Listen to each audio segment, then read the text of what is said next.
Welcome to another episode of Marketing That Actually Works, a podcast presented by the Growth Marketing Institute.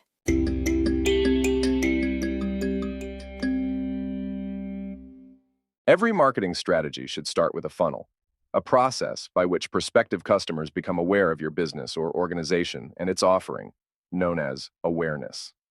They then self-select to learn more about it, known as interest. The next step is they continuously engage with your business or organization, known as interaction. Then they convert to being a paying customer, known as conversion. And finally, they become a loyal advocate for your business or organization and its offering, known as loyalty and advocacy. Within a funnel, there are three marketing components: message, market, and media. Each type of media is tied to one of three tiers: paid media, owned media, and earned media. Paid media is a placement you pay for, such as an advertisement. Owned media are assets you fully control, such as your website. And earned media is publicity you receive through organic means, such as PR, social media sharing, online reviews, and SEO. Together, working in tandem, these tiers are known as converged media marketing, which is the most effective type of media marketing. Whereas most businesses and organizations utilize some variation of paid, owned, and earned media, many of them do not orchestrate these three tiers in unison, thus minimizing the effectiveness of each one and ultimately desired results. To maximize their individual and collective effectiveness, plot your business or organization's paid, owned, and earned media within the funnel. For example, the Growth Marketing Institute's strategic marketing funnel is as follows. Prospective customers see an advertisement on Facebook, paid media, prompting them to subscribe to our email newsletter, Growth Marketing Insider, owned media. Upon subscribing, they are redirected to our website, owned media, and they receive a series of automated emails, paid media, spread out over the course of a few days for lead nurturing. Each time they receive our email newsletter, they are incentivized to forward it to others, earned media, thus reducing our ad spend over time while adding more prospective customers. Those who get at least 10 other people to subscribe receive a free 1-hour growth marketing consulting session. Admittedly, this funnel is simple and purposefully designed as such. Other businesses and organizations will, and should, have more aspects to each of their media tiers, but not too many, because ultimately each aspect must correlate and collaborate with one another in order to maximize effectiveness and results. Once you have a funnel in place, the next step is to improve activation, which at its core is about increasing the rate at which you get new customers to their aha moment.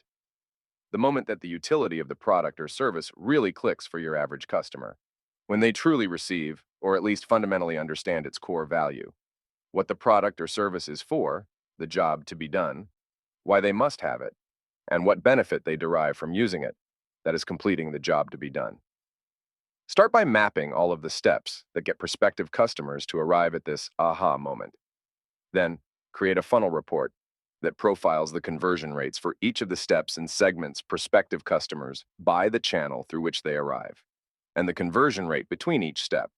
Look for differences between current customers, those who activated but did not convert into a paying customer, and those who never activated. Ultimately, to improve activation, you can either increase your customer's desire or reduce the friction they experience between each step leading up to your aha moment. Making a product or service more desirable is generally much more challenging and resource-intensive. In some cases, adding some positive friction can be good, since prospective customers make a small commitment, that is sunken cost fallacy, and get to activation with more reliability. You can also do what is known as flipping the funnel, or allowing prospective customers to experience aha value before asking them to pay. The third phase in developing your funnel should be bolstering retention, which has three phases: initial, medium, and long-term.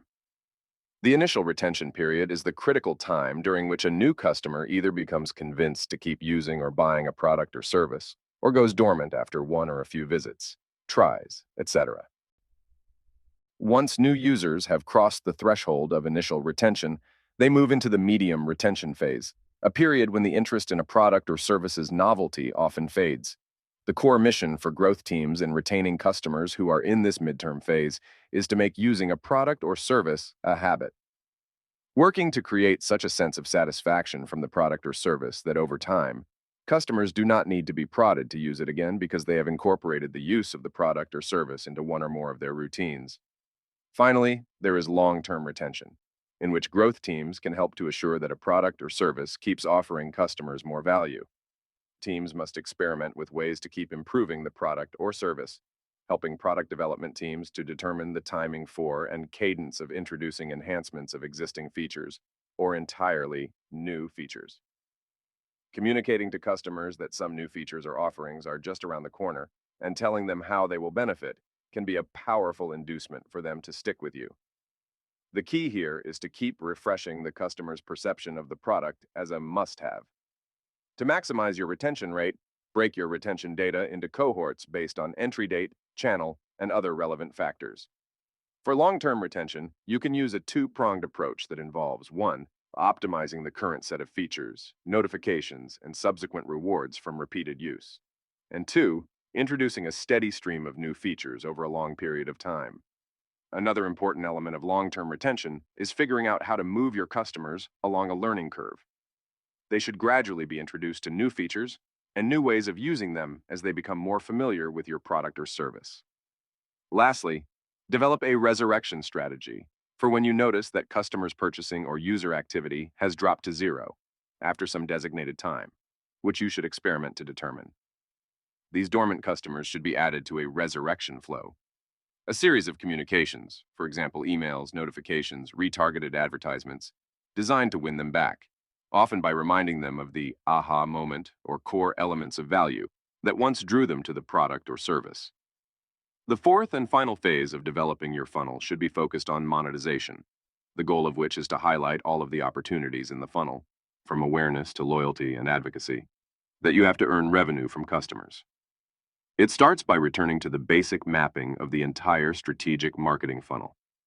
Then analyze where in the funnel your business or organization is driving the most revenues, sales, etc., and where there seem to be pinch points, steps during which potential earnings are lost. Patrick Campbell, CEO of Price Intelligently, offers a wealth of advice about best practices for finding pricing sweet spots. To determine your value metric, Campbell recommends asking yourself 3 questions. 1. Does the value metric align with where your customer perceives value? 2. Does the metric scale as the customer uses the product more? And 3. Is it easy to understand? Pricing is often seen as a proxy for value, so lowering prices may not help increase your revenues, volume, or sales. The supreme aim of a strategic marketing funnel is to design customer loops, a virtuous cycle of growth. Marketing teams should be constantly innovating, diving back into the data, and coming up with new experiments. Push yourself to make the most of what is working, not only finding new things to try, and opening up the ideation process to your entire business or organization as a whole can help push through stalls or being short of ideas. According to Sean Ellis and Morgan Brown, authors of Hacking Growth, you should not move into high-tempo growth experimentation until you know your product or service is must-have, why it is must-have, and to whom it is a must-have. In other words, what is its core value to which customers and why. It is also beneficial to pinpoint when your average customer has an aha moment and why they do so. Thus, the key to knowing when it is time to start a high-tempo push for growth is simple. Can you identify an aha moment that customers love? To determine if your product or service is a must-have, simply ask yourself, how disappointed would our customers be if this product or service no longer existed tomorrow? And choose between 4 options. Very disappointed, somewhat disappointed, not disappointed, or not applicable. That is, most customers do not continue using it. If 40% or more of responses are very disappointed, then your product or service has achieved sufficient must-have status. If it is less than 40%, then you know you need to focus on increasing this number by tweaking the product or service, or the messaging used to describe it. In the latter case, a set of additional questions will help point you toward next steps. 1. What would customers likely use as an alternative to your product or service if it was no longer available? 2. What is the primary benefit that customers receive from your product or service? 3. How do customers typically describe your product or service when they recommend it to others? 4. What type of person do you think would benefit most from your product or service? And 5. How can you improve your product or service to better meet your customers' needs and/or wants? Once you are willing, able, and ready to begin marketing experiments, start with high-impact, high-potential tests first. Testing small changes is unlikely to have the kind of big impact you likely want, and such tests will take too long. You need to identify the levers of growth for your business or organization to summarize in a fundamental growth equation. The way to determine your essential metrics is to identify the actions that correlate most directly to customers experiencing the core value of your product or service. To hone your funnel equation and narrow your focus, it is best to choose one key metric of ultimate success that all growth activity is geared toward. This North Star should be the metric that most accurately captures the core value that your product or service creates for its customers. According to Sean Ellis and Morgan Brown, metrics should be reported as ratios rather than static numbers, and they should also have an indicator as to whether they are above trend, on par, or below past performance. You can also use cohort analysis based on various demographics and/or behaviors to gain insights into certain groups of customers.